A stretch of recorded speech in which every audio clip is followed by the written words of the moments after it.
पुकार गए हैं आज़ादी के, हम लोग बहुत प्रयास किए हैं। हाँ।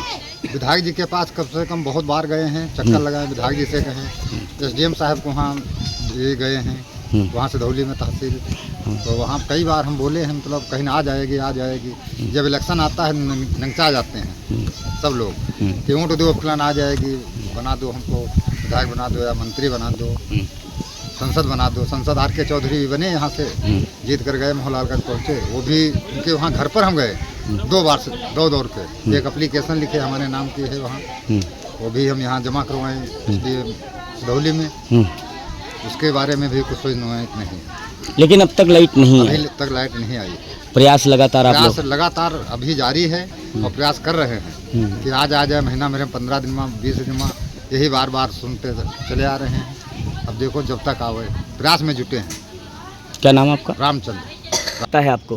बड़ा विशेष सुनसान लगता है और क्या लगता है। तो इसके लिए कुछ आपने प्रयास किया? बहुत प्रयास किया है, कोई अधिकारी नहीं आता है कि बिजली और के विषय सब आधार दो, फोटो दो, हम पर जत्ती भर दो, होती भर फोटो कॉपी करो, वो लो, सब लेकर जाते कोई अधिकारी फिर धर दे। अच्छा, क्या नाम आपका? महेश। लगता है और लाइटों नहीं है का, सब आधार जमा है के सब लेके फोटो कॉपी ले गया, सब कुछ नहीं आवा। क्या नाम है आपका? मैको। तो बहुत प्रयास आप लोगों ने किया। बहुत प्रयास करे हैं, ट्रांसफार्मर इधर गड़ा है, सब गड़ा है, ट्रांसफार्मर इधर गड़ा है, रोड के पार गड़ा है, खाली लाइन खींचे है, लाइन खींचे है बस। अच्छा, लेकिन अभी नहीं हुआ? अभी नहीं हुआ। सिधौली तहसील को गए भी, वहाँ भी कहीं आ जाएगी, उनके क्या बोलते हैं एसडीएम के पास गए, वो भी कहे थे महीना भर में आ जाएगी, अभी तक नहीं आ पाई है। कम से कम 4-5 महीना हो चुके हैं। पढ़ने के लिए दिक्कत होती है मेरे को, इसलिए पढ़ाई नहीं कर पा रहे हैं। क्या नाम आपका? हिमांशु। आज़ादी के बाद से अब तक देवीपुर गांव में विद्युतीकरण नहीं हुआ है, जिसको लेकर बहुत समस्याएं हैं। आप जो है लगातार गांव की समस्याओं को लेकर के अधिकारियों तक आप IGRS और प्रार्थना पत्र दे रहे हैं, आप लगातार आवाज़ उठा रहे हैं, और तो क्या मामला है पूरा? मुझे ये है कि ये जनपद सीतापुर के राजधानी से 50 किलोमीटर दूरी, व जिला मुख्यालय से 30 किलोमीटर दूरी, व ब्लॉक मुख्यालय से 5 किलोमीटर, तहसील मुख्यालय से भी 5 किलोमीटर, देवीपुर व मानपारा जो इसका ग्राम पंचायत सुरैचा है, मजरा लगता है, यहाँ दलित व OBC बस्ती है। इसी तरीके से ग्राम पंचायत बसंतपुर का मानपारा जो है, वहाँ भी दलित OBC बस्ती है। इतना भेदभाव हुआ है। हाईवे NH 24 है, अब ये 30 हो गया है, राष्ट्रीय राजमार्ग से जुड़ा हुआ है। दूसरी चीज, यहाँ पे विद्युतीकरण किस कारणवश नहीं हुआ, क्या लापरवाही हुई, किसकी लापरवाही हुई, ये आज़ादी से लेकर 79 वर्ष बीत गए। बड़ी दुर्भाग्यपूर्ण है ये बात कि यहाँ पे विद्युतीकरण नहीं हो। प्रदेश में महाराज जी बराबर प्रत्येक गांव में विद्युतीकरण के लिए चिंतित थे। देश के आदरणीय प्रधानमंत्री जी चिंतित थे कि विद्युतीकरण हुआ भी, लेकिन किन कारणवश राष्ट्रीय राजमार्ग पर ये गांव छूटा, और अगर छूटा तो ये वहां तक क्यों नहीं हो पाया।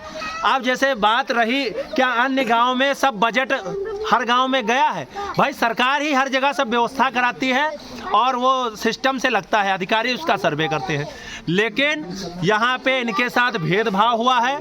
और मैं भी इस क्षेत्र से लगातार निरंतर प्रत्येक गांव में जा रहा हूँ, और मैं लगातार ये समस्या जब मैंने देखा, यहाँ अभी हाल ही में एक घटना हुई थी, क्योंकि इस गांव के लोग जब परेशान होते हैं, आप समझो लाइट नहीं है, आपको ऐसे बैठा दिया जाए तो आप परेशान हो जाएंगे, तो ये लोग परेशान होते हैं, नहीं हवा मिलती है तो राष्ट्रीय राजमार्ग है उसके किनारे हवा लेने के बहाने ये सब जाते हैं। भाई आदमी परेशान होता है तो क्या करे।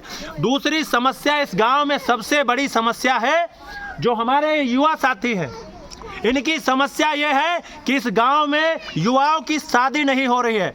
90% युवाओं की शादी नहीं हो रही, ये एक सबसे बड़ा चिंता का, और सबसे बड़ा चिंता की बात है ये युवा क्योंकि पढ़ाई नहीं कर पा रहे हैं। और इस गांव में पहले तो मिट्टी का तेल भी मिलता था, लेकिन अब सरकार से या ऊपर से मिट्टी का तेल भी नहीं मिलता है। तो ये शाम को अंधेला हुआ तो समझो घर में भी अंधेला। हर व्यक्ति, सरकार भी चाहती है पूरे प्रदेश में उजाला हो, लेकिन देवीपुर जनपद सीतापुर के विकासखंड कसमंडा में यहाँ प्रत्येक घर अंधेले में बिल्कुल साया की तरीके से रह रहे हैं। लोग लाइट के नाम पर ये नहीं जान पा रहे हैं क्या फ्रिज होता है, क्या कूलर होता है, क्या पंखा होता है, क्या वॉशिंग मशीन होती है। और यहाँ के लोग दहेज में अगर किन्हीं कारणवश किन्हीं की शादी हो गई, अगर अपेक्षा भी करते हैं तो कहते हैं उनको तुम्हारे गांव तो भैया लाइटें नहीं है तो काहे दहेज। हाँ, तो ये चीजें हैं। और यहाँ की जो बेटियां हैं वो पढ़ नहीं पा रही हैं। माननीय प्रधानमंत्री जी बेटियों की बात करते हैं और हम तो ये बात चाहेंगे आदरणीय प्रदेश के मुखिया महाराज जी तक पहुंचे और देश के आदरणीय प्रधानमंत्री जी तक ये बात पहुंचे। आज़ादी के 79 वर्ष बीत गए हैं लेकिन विद्युतीकरण नहीं हुआ है। मैं किसी पर टीका टिप्पणी नहीं करूंगा, लेकिन मैं जो सरकार में जिम्मेदार अधिकारी हैं मैं उनसे जरूर कहना चाहूंगा इनकी लापरवाही है और विद्युतीकरण नहीं हो रहा। बजट क्या ये गाँव वाले देंगे? अच्छा, अब कौन बजट देता है इस पर हम वो भी कमेंट नहीं करेंगे। अच्छा, यहाँ का विद्युतीकरण होना चाहिए। एक सवाल हम करना चाहेंगे आपसे। जी जी। लाइट मतलब नहीं होती है तो ज़्यादातर बच्चे, जैसे गर्मी है, गर्मी से परेशान होकर के रोड के किनारे बैठ गए थे। उसमें एक हादसा हुआ था जिसमें इसी गांव के कई बच्चे, 5 बच्चों का एक्सीडेंट हुआ था जिसमें 3 बच्चे एक्सपायर हुए, है ना। 3 बच्चे एक साथ गांव में जो है इनका इंतकाल हो गया था। एक दूसरा बहुत बड़ा हादसा आप समझिए लाइट के वजह से ही हुआ था, क्योंकि अगर हवा खाने के लिए ही रोड के किनारे बच्चे गए थे, गर्मी बहुत पड़ रही थी और एक अनियंत्रित वाहन आता है, उसमें जो है एक बहुत बड़ी मार्ग दुर्घटना हो जाती है और कई जो है एक ही परिवार के 2-2 सदस्यों की जान चली जाती है। एक बहुत दुर्भाग्यपूर्ण रहा। ये क्या मामला था? यही सब चीज़ें हैं ना। बहुत सारी चीज़ें हैं जो गांव में लोग परेशान होते हैं। भाई जब आदमी फटफटाता है, जैसे आप जैसे चाहे जू ले लो, चाहे जो भी ले लो, पशु पक्षी जो भी है, तो आदमी जब कहीं ना कहीं राहत मिलेगी, भाई रोड के किनारे हवा गाड़ी निकली तो हवा मिली, लोगों को राहत मिली, तो कहीं ना कहीं बच्चे गए होंगे और बच्चों को इतना नहीं पता था। अचानक वाहन ने मारा टक्कर और इस गाँव की दुर्भाग्यपूर्ण घटना थी और बहुत माननीय मंत्री जी भी आए थे और उसी दिन मानपारा में भी निरीक्षण किए थे। तो मंत्री जी ने भी अपने फेसबुक से उससे लिखा था कि यहाँ पे विद्युतीकरण नहीं हुआ। मैंने कई बार पत्राचार किया और पत्राचार के माध्यम से भी अवगत कराया, लाइट नहीं यहाँ पे आई। मैंने भी, हमें ये जानकारी थी, हो सकता है यहाँ लाइट हो गई हो, लेकिन लाइट नहीं हुई। ये अधिकारियों की सीधी सीधी लापरवाही है। इस गांव में ओबीसी दलित की बस्ती है, इनके साथ भेदभाव हो रहा है। और ये मोबाइल जो है, ये मोबाइल चार्जिंग के लिए 10 रुपये देते हैं तब चार्ज होता है।